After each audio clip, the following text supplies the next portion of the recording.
It all began so well, so perfectly. We come into this world special and unique creations. We began with trust and innocence. Too soon, we learn other things.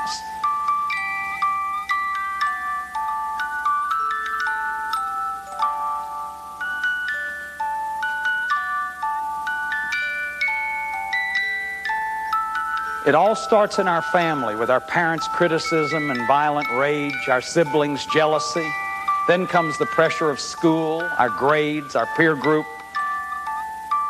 All in all, it's hard to conceive of growing up without it.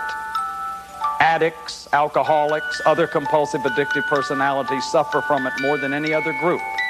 They've been damaged by it to the point of destruction and beyond.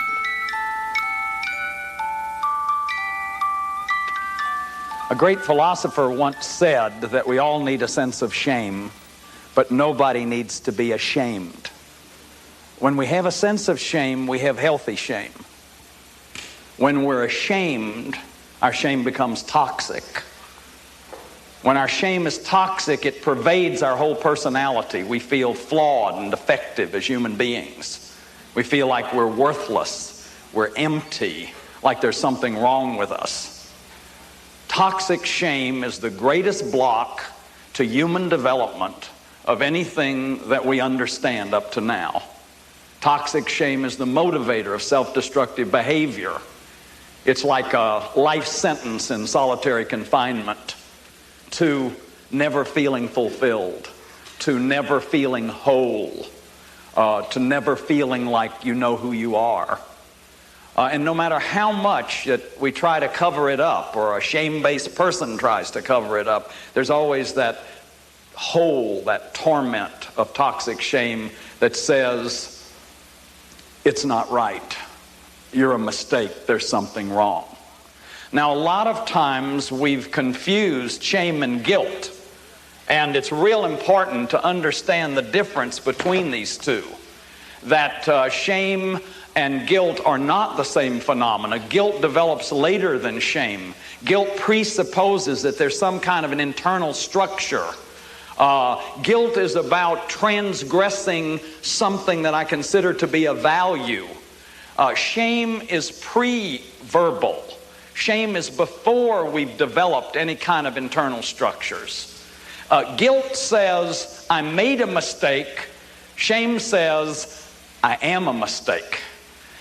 Guilt says, I feel bad about what I've done. Shame says, I feel bad. I am bad.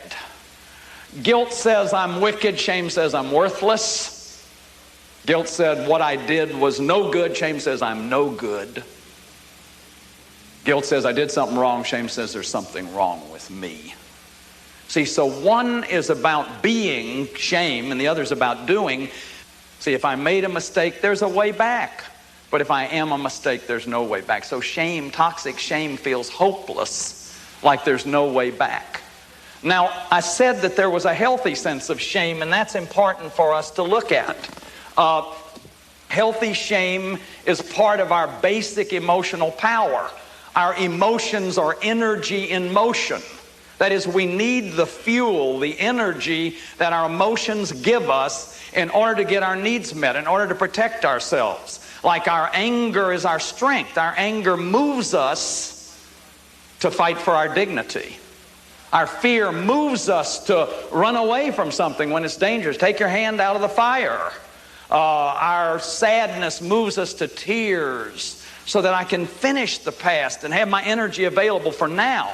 My joy is the energy that allows me to celebrate and to rejoice that I've got my needs met.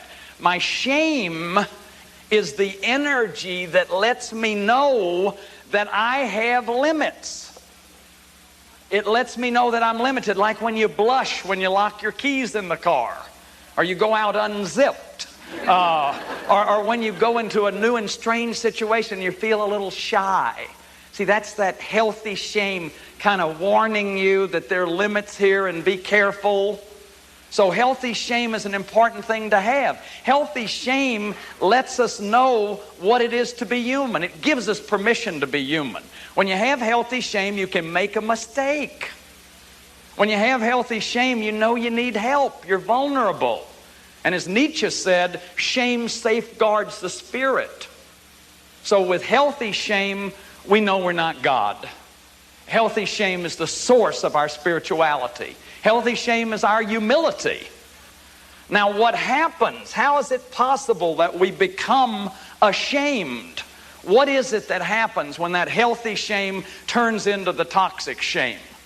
And what happens is that we've had a significant relationship. You can't have toxic shame except in significant relationships. The more significant the relationship, the greater is the potential for toxic shame. Now, of course, the most important relationship in our life were our primary source relationships, our caretakers, our survival figures, our parents. If our parents were shame-based, they acted shameless. How is that?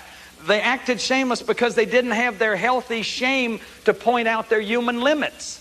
So they acted more than human, like when they were perfectionistic or controlling. I had a guy in therapy the other day tell me my dad would die before he'd say he made a mistake. See, that shameless behavior is playing God. There's no limits. I get everything right. Control, perfectionism, blame, criticism, judgment. Or parents act less than human by screaming and raging and teasing and tormenting, or in the most shameless behavior at all, incesting and physically violating or emotionally battering children. Now, when children are battered by shameless caretakers, raised by shameless caretakers, they feel abandoned. And it's a form of abandonment. There's nobody there for you. Abandonment is not just about physical desertion. Abandonment has to do with emotional desertion. There's somebody there, but they're not there. So any form of abuse is abandonment. Like daddy hitting a kid 15 times for not putting his bike away. That's not about the child. That's about the father. It's about father's unresolved anger or rage or reenacting his own childhood. So anytime a child's being abused, they're being abandoned. Another form of abandonment is the neglect of our developmental dependency needs. Children need their parents' time, attention, and direction. Children get it that time is love. What you give your time to is what you love. So if daddy has no time for me, I'm worth less than his time. And children get it. They get it. They feel worthless when there's no time. Children need parents to model for them. Here's how to be a man and a woman, and here's how to set boundaries, and here's how to express anger, and here's how to show sadness, and here's how to ask for what you want. So they need instruction. Parents abandon children when they don't do that for them. Then another way we're abandoned is through faulty mirroring. Every one of us needed a mirror, that when we looked into that mirror, somebody was there no matter what. Not just when we were dressed in our little cute suits or had our little pink ribbons, but also when we were bad, we were in the mirror too. Otherwise, those parts of us get split off or get shamed. And then finally, we get abandoned by being caught up in the enmeshment of the family, that is, in dysfunctional families. Or we become an extension of mom and dad. You go to college because your daddy didn't, and you make his life a success, but you don't get to have your own life. See, anytime a child is abandoned, there's nobody there for them. Anytime any of this happens to us, we can't be who we really are. There's no authentic self there. So what happens is the interpersonal bridge is broken. A child no longer believes they can depend on somebody. They quit trusting. And shame-based people believe that they don't have the right to depend on anyone.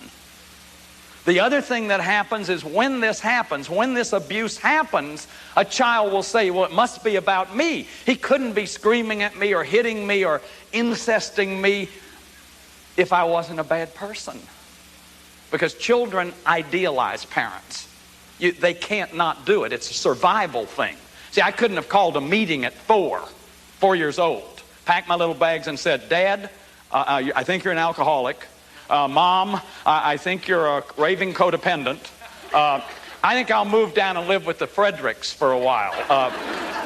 They have a healthier lifestyle. And I'll visit you on the weekends. See, no kid could do that. What happens to us is we say, I must be wrong. Nothing more painful than working with an incest victim to see them all doubled up in pain, believing they're flawed and contaminated by virtue of what somebody did to them. So when we're abandoned, we're set up in these shameless relationships. We're set up to have intimacy problems for the rest of our life, unless we get some help for it. Why? I mean, who could love me? I'm flawed and defective. Who would want to love me? And who could I trust if I couldn't trust my own parents? Or who can I depend on if I couldn't depend on my own parents? See, and then one day, I remember the day well for me, I chug-a-lugged a beer. And boy, I found something that I could trust. I mean, did that baby ever do it? Suddenly I was put together. Suddenly I felt like I was whole again. Or somebody could start messing around sexually and feel the power of sexual feelings. They could take them out of their pain, take them out of their neediness. Or you could eat and feel full and filled. And suddenly, out of these pathological relationships come the relationships, the pathological relationships to chemicals, to food, to sex. Out of these broken dependencies come our sick dependencies that we call addictions, like sick addictive relationships, or the addiction to excitement or work or religious righteousness, or whatever the addiction is. Shame has been called the master emotion because everything about us is shamed when we internalize shame, and it becomes toxic. See, in my family, anger was one of the 7 deadly sins, so you couldn't be angry. If you were afraid or scared, you were a wimp and a weenie, so you couldn't be afraid and scared. That was unmanly. Sexual feelings were no-nos. In fact, I can remember vividly finding my nose one day and saying nose and having my mother call my aunt, and she came over. Said, let me see your nose. I showed her my nose, and man, she thought that was the cutest thing she'd ever seen. And then one day I found my elbow, and I started showing off my elbow, and it was blowing them away. And then I found my navel one day, and that was getting them. And then one Sunday, and I thought, man, if the nose got them, this is really going to get them. And so suddenly I was being hauled out of that living room, and I was told, don't you ever take that out again. It's like there's no genitals in this family. And so what happened?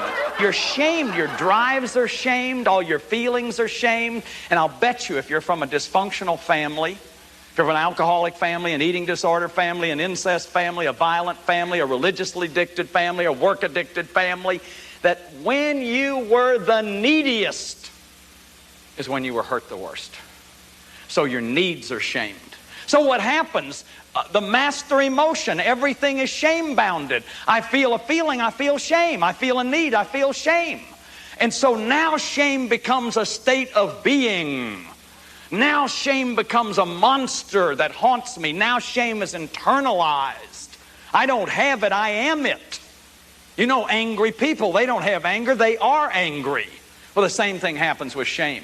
And then I'm an object of contempt to myself. I can no longer be in me. I have to live dissociated because I'm an object of contempt. You see, so what happens then is I have to develop this inhuman life. I have no longer any permission to be human. Can't make mistakes. I'm going to be more than human. I'll never make a mistake. I'll never show you any vulnerability. I'll never be needy. I'll cover everything up. I'll control everybody. Or I become less than human. I become a slob, dropout, a failure, an underachiever, don't care what I look like anymore, become an addict in the alley. See, this is a terrible phenomena, this internalized shame. And then what happens is shame-based people marry shame-based people. See, hockey players don't hang around with chess players. They don't know the rules. So you go in a room and you look around and, oh no, you're not going to go for that healthy person. You go for the one that's right on your level of dysfunction. Then families come together, and this stuff is multi-generational. It's passed on to the kids through shameless behavior. Then the kids develop the cover-ups just like their parents did. And here's what the cover-ups look like. They start with the outer layer of addiction. Our addictions are our cover-ups. And probably the most important thing in my life is to understand that if you're an addict, you're also shame-based. And that if we're going to cure addiction, we've got to cure the shame. Yes, you have to behavior modify the chemical or the food or the whatever, but you also have to cure the shame. Because you see, in the depth of me, I feel flawed and defective. So I've got to cover that up. So what is an addiction? It's a pathological relationship to any mood-altering experience that has life-damaging consequences. And so what happens is I have no inner life. I have no inner life. I can't go in here. Everything is an outer reach for inner security. So all my addictions are an outer reach for inner security. I become addicted to the outside of me. I can't generate happiness within. There's no way. And so now I'm set up with my addictions. We call this addiction to the outside codependency. It's spiritual bankruptcy. There's no inner life. It's the disease of any addiction. But it's really toxic shame. Now it's important that we understand that when I talk about addiction, it's not just alcohol and cocaine and crack and banana cream pie and nicotine. Those are the ingestive addictions. But there are also addictions where we distract from our feelings, like work addictions, buying addictions, sexual addictions, gambling, the action's the distraction. There are all these addictions, and addictions generate shame. If you're an addict, you're shame-based. If you're shame-based, you've been abandoned. So these are symptoms of the abuse. And then here's the cycle of shame. Shame-based identity, I'm flawed and defective. That leads to distorted thinking. The only way I can be happy is if I have alcohol, if I have sex, if I have food, if I starve, if I vomit, whatever the addiction is. Then comes the acting out cycle. I obsess on the sex, I obsess on the food, I obsess on the alcohol. Then I go into my ritual grazing. I go into my ritual cruising. I go into my ritual marijuana smoking or whatever. Then I act out and I have this moment of ecstasy. I'm at one with myself for that moment. It's the moment of atonement. I'm at one with myself until it wears off, and then comes the meta-shame. I'm ashamed about what I did, which is a displacement of the shame from myself to the chemical or the food or whatever. And then comes the life-damaging, the AIDS, the herpes, I lost my job, the divorce, you're in the treatment center. And then I prove it that I really am a bad person. And so more shame. This is the squirrel gaze. Shame begets shame. Now the next layer is acting shameless. I've been talking about that. Acting shameless is a character defect. It's like I transfer my shame to you. How? Through controlling you. Through perfectionism. If I'm perfect, see, perfectionism violates healthy shame. Healthy shame is, I'm limited. I'm human. I can make mistakes. What does perfectionism say? You can't make mistakes. We're going to compare you no matter what. Perfect tens, perfect man and woman, success myths, all that stuff compares us. And in perfectionism, like toxic shame, there's no boundaries. You never measure up. You're never okay. So perfectionism, power, in shame-based families, there's a hierarchy of power. Daddy can get mad at anybody. Mother can get mad at anybody but daddy. Oldest kid can get mad at anybody but mother and daddy. Youngest kid tortures gerbils. Or the cat. Or the canary. See, they, because this hierarchy. Then there's criticism and blame. Those are other ways. I come home, I feel bad. I see my son's bike out, I give him a big lecture. Now he's got the shame. See, it's the interpersonal transfer of shame. So power, contempt, rage, these are all ways that we cover up shame. And as we do that, we pass it on. I say to people, 95% of your shame doesn't belong to you. It's been passed on. It's carried shame. I mean, you really got it. You were really shamed, but it's been passed on to you.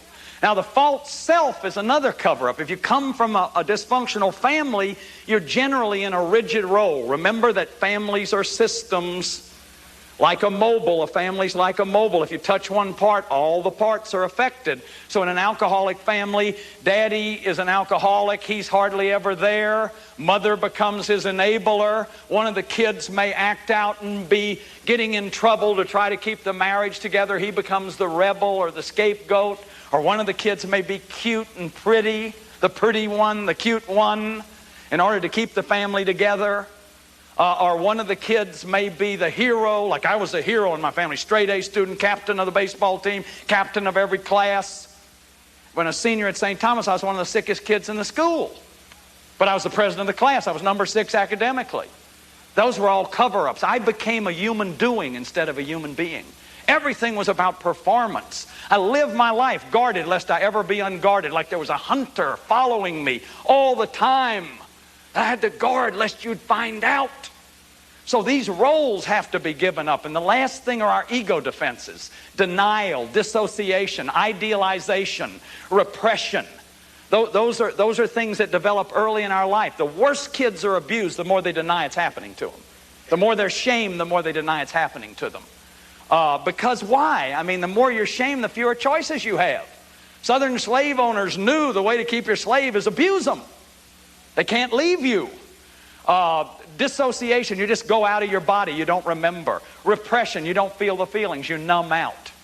Now those things function, those ego defenses function automatically and unconsciously. Often we need therapy for that.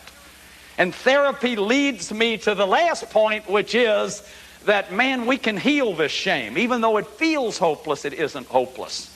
And the ways that I talk about healing shame, I call externalization. And I'm going to summarize some of the approaches using the letter S. The first S is surrender. You got to give up control. See, what a shame-based person keeps trying to do is control everything. And what we find out is that control is just the flip side of release, which is the way that we keep the shame going. Then the second S is socialization. We've got to come out of isolation and hiding. So you need to be in a group. The group could be one person. One good friend that you get rigorously honest with and you quit pretending with. Or it could be a 12-step group or a non-shaming synagogue group or a non-shaming church group or a therapy group or a therapist. But we got to come out of hiding. The third S is self-disclosure. Break the no-talk rule. Start talking about how bad I feel about myself, how angry I am, how lonely I am, whatever. All those ways I covered that up. The fourth S is becoming sensitive to the system you came from. Like as a hero, caretaker, what I've learned is I got to go to meetings and just be a follower. I've got a share group where I cry and I get vulnerable. Because see, heroes, when you're in that rigid role in the family, you can't have certain feelings. And the other thing that I've learned is that by disclosing myself and by being vulnerable, I can change those roles. Another S is the self-talk, getting to that negative self-talk. We shame ourselves the way we've been shamed. We can learn to stop that with affirmations. Surfacing the buried memories. Alice Miller says it isn't the trauma that gets us sick, it's the inability to express the trauma. So we have to learn how to get back to that pain and grieve it. Then self-love. We can choose to love ourselves. Love is a choice, not a feeling. And so learning to love myself, learning to be assertive, learning to ask for what I want. And then the last thing is spirituality, having an inner life, getting into the silence, learning how to get to the silence and how to listen to the still, quiet voice, getting in touch with that inner child in me. Those are some of the ways. Now, the thing that we really are seeing is that addiction and shame go together. That if we don't heal the shame, we can't heal the addiction. I quit drinking December the 11th, 1965, and 5 years later I was compulsive. I was working compulsively, eating compulsively, smoking compulsively, because I hadn't cured the shame. Therapists are beginning to understand if you don't treat the shame, you can't heal the person. That is, the therapy will go on and on and on. And of course, the greatest thing that we're discovering is how these 12-step groups, AA, Al-Anon, ACOA, CODA, how these groups heal shame. How? You surrender. I'm powerless. My life's unmanageable. You come out of hiding. Socialize. Go to meetings. Quit isolating. You self-disclose. We share our experience, strength, and hope. You're told that you can't control an addiction. It wouldn't be an addiction. You're told you're not a bad person. If you're an addict, it's because of the shamelessness. It's because of the abuse, and that we can get well. And it doesn't treat the family of origin, but it treats the self-talk. One day at a time, this too will pass, all these slogans that the 12-step programs teach. And then there's the spirituality and the spiritual awakening and the self-love. My first meeting, I went and I told them my worst stuff, and they all gave me their phone numbers. I mean, it was the darndest thing I've ever seen.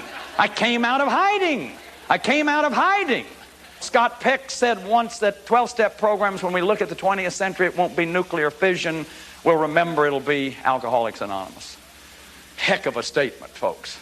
So the good news is that we can change our toxic shame back into healthy shame, that as we embrace our shame, we can touch the most sensitive, the most tender, the most beautiful parts of ourselves. See, shame hates exposure. So I not only kept myself from you, I kept myself from me. And as I've embraced that shame, I've touched that little kid in me, that precious inner child. I've touched that part of me before the abandonment, before the abuse, this vibrant, vitalized little boy. And I can integrate that back into my life and begin a journey toward wholeness. See, miracles are to come, and miracles happen. You're looking at one, and they can happen to you. So whatever way that you've been listening to me, whatever way you feel a sense of hope, remember that that's that little child in you tugging at your heart, saying, give me the gift of loving yourself. Give me the gift. Come out of hiding. Thank you.